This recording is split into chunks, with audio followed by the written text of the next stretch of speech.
என்னன்னா இங்க திறப்பு விழா பண்ணதுன்னா நம்ம ஆட்சி காலத்துல எடப்பாடி என்னென்ன திட்டங்கள் கொடுத்தா அந்த திட்டத்தை மட்டும் தான் திறந்து வச்சான். இன்னும் இந்த நகராட்சி அப்படியே தான் இருக்குது. எல்லாமே பார்த்தா கான்ட்ராக்ட் வேலை எல்லாமே பார்த்தோம்னா எந்த வேலையுமே இருக்கிறது எல்லாமே இன்ஸ்பெக்ஷன் பண்ணி பார்த்தோம்னா எல்லா வேலையும் பழுது இருக்கிறது. எல்லா வேலையும் சும்மா செய்யலாம். டெண்டர் வைக்காத அவங்களுக்கு அறிவிச்சிடலாம். அது ஆசிரியர் இதை பத்தி இந்த மாவட்ட நிர்வாகத்துக்கு தெரியப்படுத்துறோம். இந்த கூட்டத்தின் இந்த கண்டன ஆர்ப்பாட்டத்தின் மூலம் தெரியப்படுத்துறோம். மாவட்ட நிர்வாகம் மட்டும் நடவடிக்கை எடுக்கலன்னா நாங்க தர்ணா போராட்டம் கலெக்டர் ஆபீஸ்ல தர்ணா போராட்டம் உறுதி என்று இந்த கூட்டத்தை தெரிவிச்சுக்கிறேன். அதே போல அறிவு நண்பர் ஜெய்சங்கர் அவர்களே, இந்த நிகழ்ச்சிக்கு முன்னிலை பொறுப்பு வாய்த்துக் கொண்டிருக்கின்ற நம்மளுடைய மாநிலத்தினுடைய துணை புரட்சித் தலைவர் அம்மாவுடைய துணை செயலாளர் மரியாதைக்குரிய அறிவண்ணன் கலையரசன் அவர்களே, இந்த நிகழ்ச்சிக்கு வரி தந்திருக்கின்ற மாநில எம்ஜிஆர் மன்றத்தினுடைய துணைத் தலைவர் அருமை நண்பர் எமரால்டு வெங்கடாஜலம் அவர்களே, நம்மளுடைய மாநில துணை செயலாளர் புரட்சித்தலைவர் அம்மாவுடைய பேரவை அருமை தம்பி விக்னேஷ் அவர்களே, நிகழ்ச்சிக்கு வரி தந்து சிறப்பித்துக் கொண்டிருக்கின்ற நம்மளுடைய சங்ககிரி சட்டப்பேரவை உறுப்பினர் அருமை நண்பர் சுந்தரராஜன் அவர்களே, இந்த நிகழ்ச்சியிலே எங்களோடு சேர்ந்து பணியாற்றி கொண்டிருக்கின்ற வீரவாண்டி சட்டப்பேரவை உறுப்பினர் அருமை நண்பர் ராஜமுத்து அவர்களே, எங்கவெளியுடைய சட்டமன்ற உறுப்பினர் அருமை நண்பர் நல்லத்தம்பி அவர்களே, ஏற்காடு சட்டமன்ற உறுப்பினர் அருமை நண்பர் சித்ரா அவர்களே, இந்த நிகழ்ச்சிக்கு மேட்டூரிலிருந்து வரி தந்து சிறப்பித்துக் கொண்டிருக்கின்ற நம்மளுடைய நாடாளுமன்றத்தினுடைய உறுப்பினர் அருமை நண்பர் சந்திரசேகர் அவர்களே, முன்னாள் சட்டப்பேரவை உறுப்பினர் அன்பு சகோதரி மனோன்மணி அவர்களே, வெற்றிவேல் அவர்களே, நிலத்தம்பி அவர்களே, நம்மளுடைய அருமை நண்பர் மாதேஸ்வரன் அவர்களே, அருமை நண்பர் ராஜா அவர்களே, மருதமுத்து அவர்களே, இந்த நிகழ்ச்சிக்கு எங்களோடு சேர்ந்து பணியாற்றி கொண்டிருக்கின்ற மாவட்ட கழகத்துடைய பொறுப்பாளர்களே, மாவட்டத்துடைய சார்பணியுடைய செயலாளர்களே, அந்த நிகழ்ச்சிக்கு வரை தந்து சிறப்பான அந்த நிகழ்ச்சி சோதனையான காலமாக இருந்தாலும் சரி எங்களோடு சேர்ந்து பணியாற்றி கொண்டிருக்கின்ற புறநகர் மாவட்ட கழகத்திலிருந்து வரி தந்திருக்கின்ற அனைத்து ஒன்றிய கழகத்துடைய செயலாளர்களே, பேரூர் கழகத்துடைய செயலாளர்களே, பொதுக்குழு உறுப்பினர்களே, ஊராட்சி மன்றத்துடைய தலைவர்களே மற்றும் முன்னாள் கூட்டுறவு வங்கியினுடைய தலைவர்கள் அவர்களுக்கும் இந்த நிகழ்ச்சியிலே வரி தந்து இறுதியாக இந்த நிகழ்ச்சியை ஆத்தூரில் ஏற்பாடு செய்து எங்களோடு சேர்ந்து பணியாற்றி கொண்டிருக்கிற ஆத்தூர் நகர கழகத்துடைய செயலாளர் அருமை நண்பர் மோகன் அவர்களே, இங்கே எங்களுக்கு பின்னால் இந்த நாட்டினுடைய திராவிட முன்னேற்ற கழகத்துடைய அரசை பற்றி மின்சாரம் ஒரு முறை ஏற்றினால் போதாது 10 முறை ஏற்றிக்கிட்டே இருக்கின்ற இந்த அரசை கண்டித்து நம்மளுடைய கழகத்துடைய அமைப்பு செயலாளர், கழகத்துடைய மூத்த உறுப்பினர், அன்பிற்கு மிகுந்த மரியாதைக்கும் உரிய அறிவண்ணன் இறுதியாக இந்த கண்டன உரை, இந்த மின்சார கட்டணம் எதற்காக ஏற்றுகிறார்கள், ஏனென்றால் இன்றைக்கு இந்த ஆர்ப்பாட்டத்தில் மட்டும் ஒரு பதில் சொல்லவில்லை, ஊடகங்களுக்கும் தெளிவாக இன்றைக்கு பதில் சொல்லிக் கொண்டிருக்கின்ற அளவிலே நம்மளுடைய மாவட்டத்துடைய கழகத்துடைய அமைப்பு செயலாளர், முன்னாள் அமைச்சர், கழகத்துடைய மூத்த நிர்வாகி மரியாதைக்குரிய அறிவியன் செம்மலை அவர்களே, இந்த நிகழ்ச்சியிலே வித்தியாசமான முறையில் மின்சாரத்தை ஒரு பாடையாக அமைத்து கொண்டு ஏற்பாடு செய்திருக்கின்ற வழக்கறிஞர் பிரிவுக்கு முதலில் என்னுடைய நன்றியை இந்த நேரத்தில் தெரிவித்துக் கொள்ள கடன்பட்டிருக்கிறேன். இந்த நிகழ்ச்சி வரி தந்திருக்கின்ற கழகத்தின் நிர்வாகிகளே, பொறுப்பாளர்களே, பொதுமக்களே, உங்கள் அத்தனை பேருக்கும், ஊடக நண்பர்களுக்கும் பத்திரிகையாளர்களுக்கும் என்னுடைய முதற்கண் பணிவான வணக்கத்தை தெரிவித்துக் கொள்ள கடன்பட்டிருக்கின்றேன். நிகழ்ச்சி என்பது சில பேர் திராவிட முன்னேற்ற கழகத்துக்காக சொன்னார்கள், நாடாளுமன்றத்தில் தோல்வி அடைந்து விட்டீர்கள், இருந்தாலும் நீங்கள் போராட்டத்தை நடத்தி கொண்டிருக்கிறீர்கள். அனைத்து இந்திய அண்ணா திராவிட முன்னேற்ற கழகத்துக்கு ஒரு கொள்கை இருக்கிறது. வாக்களித்தாலும் வாக்களிக்கவில்லை என்றாலும் மக்களுக்காக குரல் கொடுக்கின்ற இயக்கம் இந்தியாவில் எந்த இயக்கம் இல்லை, அனைத்து இந்திய அண்ணா திராவிட முன்னேற்ற கழகம். அந்த அடிப்படையில் தான் கழகத்துடைய பொதுச் செயலாளர் ஏதோ சேலம் புறநகர் மாவட்டத்தில் மட்டும் இந்த நிகழ்ச்சி நடைபெறவில்லை, தமிழகத்தில் இருக்கின்ற கட்சி ரீதியான மாவட்டத்திலே இந்த மின்சார கட்டணத்தையும் ரேஷன் கடையிலே பருப்புகள் பாமாயில் வழங்காதை கண்டித்து தான் இந்த ஆர்ப்பாட்டத்துடைய நோக்கம் இந்த விவசாயிகள் வாழ்கின்ற பகுதியாக இருந்தாலும் இந்த பகுதியில் வியாபாரிகள் இருக்கின்ற பகுதியை சிந்தித்து பார்க்கப்பட வேண்டும். இன்றைக்கு மின்சார கட்டணம் ஏதோ ஒரு முறை 2 முறை அல்ல. இந்த ஆட்சி திராவிட முன்னேற்ற கழக விடியா திராவிட முன்னேற்ற கழகத்துடைய முதலமைச்சர், இந்த நாட்டை காக்கக்கூடிய முதலமைச்சர் சொல்லுகிறார், ஆளுகின்ற அரசு இருக்கின்ற பொழுது ஒரு பேச்சு, எதிர்க்கட்சியாக இருக்கின்றது ஒரு பேச்சு. இங்கே நம்மளுடைய இந்த நாட்டினுடைய முதலமைச்சர் எதிர்க்கட்சியாக இருந்த காலகட்டத்திலே, அன்றைக்கு பயங்கரமான கொரோனா வைரஸ் பரவுகின்ற காலகட்டத்திலே நம்மளுடைய தமிழ்நாட்டுடைய முதலமைச்சராக இருந்த மரியாதைக்குரிய அறிஞர் எடப்பாடியார் முதலமைச்சராக இருந்த காலகட்டத்தில் மின்சார கட்டணத்தை ஏற்றுவதற்காக ஒரு அறிவிப்பு கூட வெளியிடப்படவில்லை. தயவு செய்து இந்த அண்ணா திராவிட முன்னேற்ற கழகம் 10 ஆண்டுகள் புரட்சித்தலை அம்மா அவர்கள் ஆட்சியில் இருந்தார்கள், எடப்பாடியார் இருந்தார். ஏழை எளிய மக்களுக்கு மின்சார கட்டணத்தை ஏற்றிருக்கார்களா? ஒரு தடவை கூட மின்சார கட்டணத்தை ஏற்றப்படவில்லை. ஆனால் ஏற்றுவதாக ஒரு ஊடக நாளிதழ் வெளிவந்தது.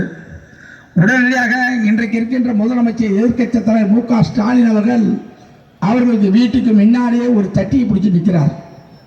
அந்த தட்டியை பிடிச்சி நிற்க கூட அவர் என்ன சொல்றாரு, மின்சார கட்டணத்தை ஏத்தாதே மின்சார கட்டணத்தை ஏத்தாதே என்று இந்த பகுதியால் மக்கள் சிந்தித்து பார்க்கப்பட வேண்டும். எதிர்க்கட்சியாக இருக்கின்ற பொழுது ஒரு பேச்சு, ஆளுகின்ற கட்சியாக இருக்க பொழுது ஒரு பேச்சு. அப்படி பேசுகின்ற முதலமைச்சரை தான் இந்த நாட்டினுடைய இந்த நாடாளுமன்றத்தை வாக்களித்திருக்கிறார்கள். நாடாளுமன்ற தேர்தல் பாருங்க, அவர் வீட்டுக்கு முன்னாடி பிடிச்சிட்டு இருக்காரு. புகைப்படம் தான் காமிக்கிறோம். எதிர்க்கட்சியா இருக்கின்ற பொழுது மின்சார கட்டணத்தை ஏற்ற வேணாம் என்று இன்றைக்கு இருக்க முதலமைச்சர் வீட்டுக்கு முன்னாடி தட்டி பிடிச்சிட்டு இருக்கார். இதைதான் நாங்கள் முதலமைச்சர் எடப்பாடியார் இந்த காலத்திலே சொல்லுகிறார். ஆள்கின்ற அரசு வருகின்ற பொழுது ஒரு பேச்சு, எதிர்க்கட்சியா இருக்கின்ற பொழுது ஒரு பேச்சு. இந்த நாட்டினுடைய முதலமைச்சர் இந்த நாட்டு மக்களை ஏமாற்றி பொய்களை சொல்லி கபட நாடகத்தை இன்னைக்கு அரங்கேற்றிக் கொண்டிருக்கின்றார். நான் கேட்பதுதான், இந்த நாட்டினுடைய முதலமைச்சர் மு க ஸ்டாலினை கேட்டுக்கொள்வது, நீங்கள் உண்மையான திராணி தெம்பிருந்தால் ஆனால் வந்திருக்கின்ற கழக நிர்வாகிகள் எதற்கும் பயப்பட வேண்டியதில்லை. இந்த தோல்வி என்பது தோல்வியே கிடையாது. நமக்கு வெற்றி ஒரே மனிதர், ஒரே மாமனிதர் அம்மா இந்த நாட்டை சுழற்றி அடித்துதான் 1,10,00,000 வாக்களிக்கிறார். திராவிட முன்னேற்ற கழகம் 18-15 கூட்டணியில் நின்றார்கள். திராணி இருந்தால் தெம்பு இருந்தால் தடுத்து நின்று பாருங்கள். அண்ணா திமுக நிற்கிற இடம் கூடால் திராவிட டெபாசிட் இழக்கும். ஏனென்றால் இது அண்ணா திமுக மயரம் வாங்கிய மண். அண்ணன் சொன்னாரே, செம்மல் என்ன சொல்லுவார், எம்ஜிஆரால் உருவாக்கப்பட்ட இயக்கம், புரட்சி தலைவர் அம்மா அவர்கள் வழிநடத்தினார்கள். இருவரும் தலைவரும் சேர்ந்து இந்த இயக்கத்தை மறந்த பிறகு அண்ணன் எடப்பாடியார் அவர்கள் 1.5 கோடி தொண்டர்களை 2 கோடி தொண்டர்களை ஆக்கி இன்றைக்கு என்ன காரணம், மக்கள் மன்றத்திலே தினந்தோறும் பேசுகின்ற குரல் ஏற்றி சொன்னார் பிரஸ் மீட்டிங்.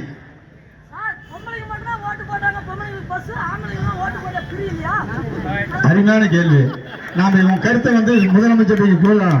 அருமையா ஒரு அம்மா கேட்கறாங்க, ஏன் பொம்பளை மட்டும் தான் ஓட்டு போட்டோமா, ஆம்பளைக்கு ஓட்டு போடலையா, அப்புறம் ஆம்பளைக்கு புரியலையா, ஆண்கள் இல்லாத பெண்கள் எப்படி நாங்க வாழ முடியும், வீட்டுக்காரன் திட்டான், ஏமா நீ அங்கதானே, உனக்கு தான் பிரி, எனக்கு என்னமான்னு சொல்லி அந்த அம்மா இங்கே பேசு.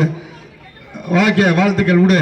இப்படி நாட்டு மக்களை சிந்திக்கின்ற அரசு அந்த எடப்பாடியார் அரசு. அதனாலதான் சொல்லுகிறோம், பாஜக வியாபாரிகள் ஆத்தூர் நகரத்தில் இன்னொரு கூத்து இந்த காலத்து கட்டாயத்தில் சொல்லியாக வேண்டும். இங்கே ஒரு ஆத்தூர் நகராட்சி இருக்கிறது. ஒரு மனிதன் பிறக்கின்றான், ஒரு மனிதன் வாழ்கின்றான். இறந்த பிறகு அவன் உடல் அடக்கத்தை அந்த உடல் அடக்கம் என்கிற இடத்திலே அவர்கள் சில பேர் புதைப்பார்கள், சில பேர் எரிப்பார்கள். ஆனால் இந்தியாவிலே எந்த மாவட்டத்துக்கும் இல்லை, எந்த நகராட்சிக்கும் இல்லை, ஆத்தூர் நகராட்சி மட்டும் ஒரு சட்டத்தை பாஸ் பண்ணிருக்கானுவ. என்ன சொல்றான், புதைக்கலாம் கூடாது, எரிக்கணுங்கிறான். ஏண்டாங்கிற அதுக்கு பல தடவை நம்ம ஆத்தூர் மோகன் சொல்லி பார்த்தாரு, முடியல. அவங்க ஒய்ஃபு கூட கவுன்சிலர் பேசியிருக்காங்க. அதுக்கு என்னடா காரணம், எரிச்சா பணம் வராது, சரி புதைச்சா பணம் வராது, எரிச்சாதான் பணம் வரும் அப்படின்னு சொல்றான். நியாயமா? இங்க இருக்கின்ற வியாபாரிகள் சிந்தித்து பார்க்க வேணாமா? எத்தனாயிரம் கோடி சம்பாதிச்சாலும் 6 அடி உறுதி. ஆனால் அந்த மனிதன் பிறந்த பிறகு அவன் இறப்பதற்கு கூட இந்த நகராட்சியிலே அனுமதி மறுக்கப்படுகின்றார். இப்பேற்பட்ட ஆட்சிதான் இந்த நாட்டிலே நடந்து கொண்டிருக்கிறது. அதுதான் திராவிட முன்னேற்ற கழகத்துடைய இந்த முதலமைச்சர் கவனத்துக்கு தெரியாதா? நகர்ப்புற உள்ளாட்சித்துறை அமைச்சர் மரியாதை கூட நேருக்கு தெரியாதா? ஆட்சியாளர் சொல்லிட்டோம், நம்ம சட்டமன்ற உறுப்பினர் சொன்னாங்க. இருக்கின்ற ஆணையாளருக்கு தெரிய வேணாமா? நரசிங்கபுரத்தில் இருக்க ஆணையாளர் அங்க துப்புரவு பணியாளர் கூட பணம் இல்லை. ஒரு பணக்கூடம் அந்த துப்புரவு பணியாளருக்கு பணம் வழங்கப்படவில்லை. இப்படி பல விதமான ஊழல்கள் மட்டும்தான் செய்துகின்ற அரசு இந்த அரசு. மின்சாரத்து கட்டணத்தை இந்த அரசு உடனடியாக நிறுத்த வேண்டும். அந்த ஏத்தன கட்டணத்தை குறைக்கப்பட வேண்டும் என்றுதான் இந்த மாவட்ட புறநகர மாவட்ட கழகத்தின் சார்பாக அண்ணன் எடப்பாடியை சார்பாக நாங்கள் கோரிக்கை வைக்கிறோம். ரேஷன் கடையில் நிறுத்தப்பட்ட பொருட்கள் வழங்கப்பட வேண்டும். 10 ஆண்டுகள் திறமையான நிர்வாகம் நடத்தினோம். அந்த நிர்வாகத்தை சீர் செய்து நீங்க உடனடியாக அந்த ரேஷன் நிறுத்தப்பட்ட பொருட்களை அந்த விநியோகிக்கப்பட வேண்டும். நுகர்வோர் சங்கத்தை நுகர்வோர் கூட்டுறவு சங்கத்தின் மூலமாக அந்த ரேஷன் கடைக்கு முறையாக அந்த பருப்பு அரிசி அந்த பாமாயில வழங்கப்பட வேண்டும். இதெல்லாம் கண்டித்து தான் இங்கே ஆர்ப்பாட்டம் நடைபெற்றுக் கொண்டிருக்கிறது நண்பர்களே. அதனால் இந்த நாட்டுடைய முதலமைச்சருக்கு ஒரு அன்பான வேண்டுகோளாக வைக்கிறோம். பொறுப்பு அமைச்சர் சம்பந்தப்பட்ட அதிகாரி அழைத்து பாருங்கள். எதிர்கட்சியாக இருக்கின்ற கருத்தை கேளுங்கள். இது மாதிரி ஆத்தூர் நகராட்சியில திறந்தவர்களை பிழைப்பதற்கு ஒரு சட்டம் பாஸ் பண்ணுகிறார்கள். கால்நடை பூங்காவிலே 1000 கோடியில் கட்டப்பட்ட திட்டத்தை 3 ஆண்டுகளாக மூடி வைத்திருக்கிறார்கள். இதனால் கெங்கவல்லி சட்டமன்ற தொகுதியில நாங்களும் பல தடவை சொல்லிட்டோம், மின்சாரம் ஏத்துறீங்க. அந்த முதலமைச்சர் அவர்கள் காணொலி காட்சியில் ஒரு டி ஆபீஸ் ஓபன் பண்ணாங்க. இன்னும் ஓபன் பண்ணல, இன்னும் கூட ஓபன் பண்ணல. 3 வருஷம் ஆச்சு. நினைச்சு பாருங்க, டி ஆபீஸ் முதலமைச்சர் ஓபன் பண்ணிட்டார், காணொலி காட்சியில் ஓபன் பண்ணார். 2 வருஷம் ஆச்சு. அந்த விவசாயிகள் கேட்டா அங்க டி ஆபீஸே காணங்கிறாங்க. இதுதான் இந்த நாட்டினுடைய முதலமைச்சர் அவல நிலையை இந்த மக்களுக்கு எடுத்துச் சொல்ல வேண்டிய காலத்தில் கட்டாயத்தில் இருக்கும் என்று சொல்லி சிறப்பான கூட்டத்தை ஏற்பாடு செய்த அனைத்து ஒன்றிய கழக செயலாளர் பேரவைச் நன்றி சொல்லி எக்காரணத்தை கொண்டும் முதலமைச்சர் எடப்பாடியார் இந்த வெயிலை பத்தி பயப்படாதீங்க. வெயில்ல கஷ்டப்பட்டாதான் நெல்லுக்கு போக முடியும். அதனால்